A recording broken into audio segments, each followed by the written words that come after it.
The tremor started subtly, like a distant rumble, barely perceptible amidst the cacophony of our daily lives.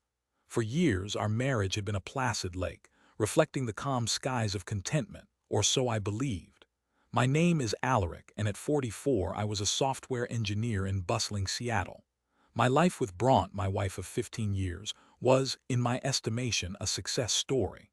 We had a beautiful home in the suburbs, two wonderful children, and a comfortable life. Bronte worked as a real estate agent, a career she excelled at, her natural charm and drive making her a top performer in the city. We met in college, two bright-eyed students with dreams as vast as the Pacific Northwest sky. Our connection was instant, a spark that ignited a flame that I believed would burn forever. We built our life together, brick by brick, each success a testament to our partnership and love. But the foundation, it turned out, was riddled with cracks I never saw. The first sign was subtle, almost imperceptible. Bronte started spending more time at work, often coming home late with excuses about closing deals or networking events. I didn't think much of it initially. Her career was demanding, and I admired her ambition. However, as the weeks turned into months, her late nights became more frequent, and her explanations grew vaguer. She became less engaged at home, her attention often drifting during dinner conversations or family movie nights. Our intimacy dwindled, replaced by a perfunctory peck on the cheek before she turned away to her phone. I tried to talk to her about it, expressing my concerns and feelings of neglect, but she dismissed them as me being insecure or needy. "You know how important my career is to me, Alaric," she would say, her voice laced with a hint of impatience. "I'm doing this for us, for our family." I wanted to believe her desperately. I loved her, and the thought of anything being wrong between us was unbearable. So I pushed my doubts aside, attributing her behavior to the pressures of her job. I tried to be more supportive, taking on more responsibilities at home, cooking dinner, and helping the kids with their homework. I hoped that by easing her burden, I could bring us closer again. But instead, she seemed to drift further away. One evening, while Bronte was supposedly at a real estate conference, I received a text message from an unknown number. It was a picture, a candid shot of Bronte in a dimly lit bar, her arms wrapped around a man who wasn't me. The man was tall and handsome, with a confident smirk on his face. The caption read, "Having a great time with Bronte." My world tilted on its axis. The blood drained from my face, and my hands began to tremble. I stared at the picture, my mind struggling to comprehend what I was seeing. It couldn't be real, I told myself. There had to be an explanation.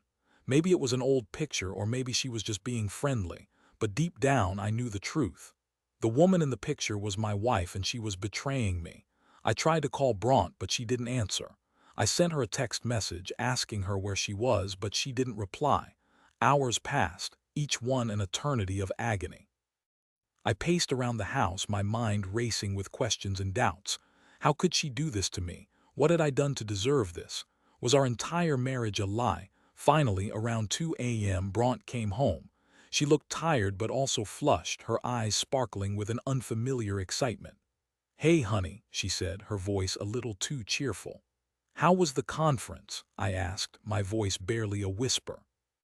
She launched into a detailed account of the conference, describing the speakers, the workshops, and the networking events.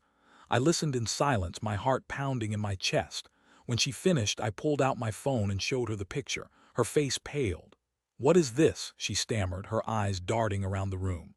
"Don't play dumb, Bronte," I said, my voice rising. "Who is this man, and why are you with him?" She hesitated for a moment, then burst into tears. "It's a mistake," she sobbed.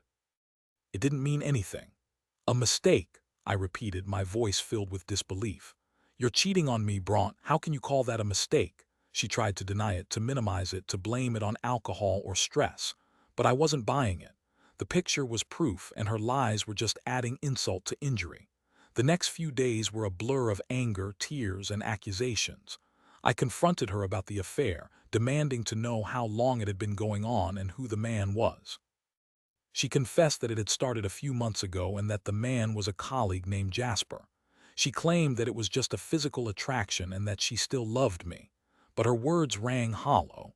The trust was broken, shattered into a million pieces that could never be put back together. I asked her to leave, and she did, moving into a nearby apartment. The house felt empty and cold without her, filled with the ghosts of our past happiness. The children were devastated, confused by the sudden change in their lives. I tried to explain it to them as best as I could, but it was difficult to make them understand. I felt like my world had been turned upside down. Everything I had believed in, everything I had worked for was crumbling around me. I was angry, hurt, and lost. I didn't know what to do or where to turn. A few weeks later, I decided to confront Jasper. I found out where he lived and drove to his apartment one evening. I waited outside until he arrived, then approached him. "Jasper," I said, my voice trembling with rage. He looked at me, his eyes widening in surprise. "Who are you?" he asked. "I'm Alaric, Bronte's husband," I said, my voice dripping with venom. "You've been sleeping with my wife." He didn't deny it. He just smirked and said, "She's a beautiful woman. Can you blame me?" I lunged at him, punching him in the face. He fell to the ground, clutching his nose. I stood over him, my fists clenched, ready to deliver another blow. But then I stopped. I looked at him, lying there helpless and pathetic, and I realized that he wasn't worth it. He wasn't worth my anger, my pain, or my time. I turned and walked away. The next few months were the hardest of my life. I filed for divorce, and the proceedings were bitter and acrimonious. Bronte fought me every step of the way, trying to take as much as she could. The children were caught in the middle, torn between their parents. I felt like I was drowning in a sea of sadness and despair. But I refused to give up. I focused on my children, my work, and my friends. I started exercising again, taking long walks in the park and spending time in nature. Slowly but surely, I began to heal. I realized that Bronte's betrayal was not a reflection of me, but a reflection of her own flaws and insecurities. I learned that I was stronger than I thought and that I could survive anything. As the divorce neared its end, one of Bronte's friends, someone I had known for years, reached out to me. Her name was Isolde. She told me that she had always been uncomfortable with Bronte's behavior and that she felt guilty for not speaking up sooner. She revealed that Bronte had been having affairs for years, that Jasper was just the latest in a long line of men. I was shocked and disgusted. I couldn't believe that Bronte had been living a double life for so long, deceiving me and everyone around her. Isolde also told me that Bronte had been secretly draining our joint bank account, transferring money to an offshore account.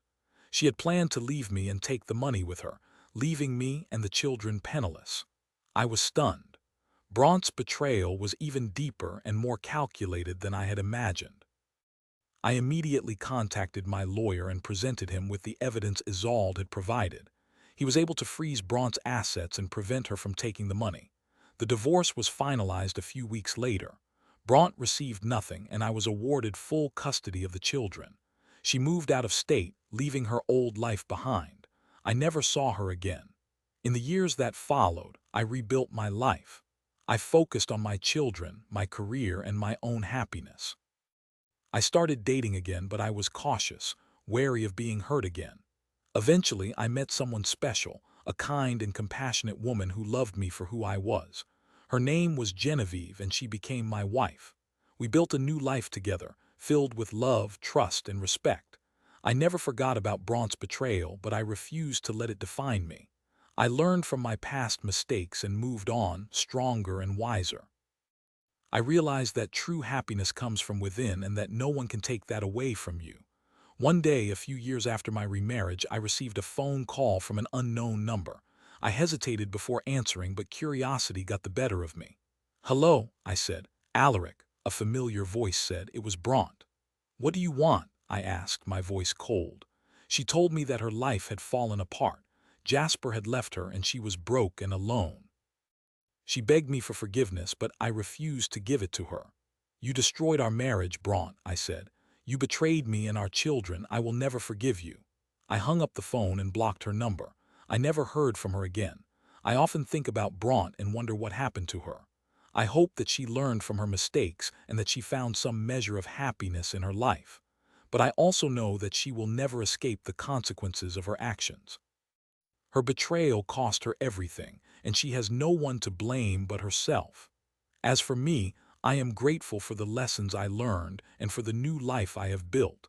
I am surrounded by love, happiness, and peace, and that is all that matters.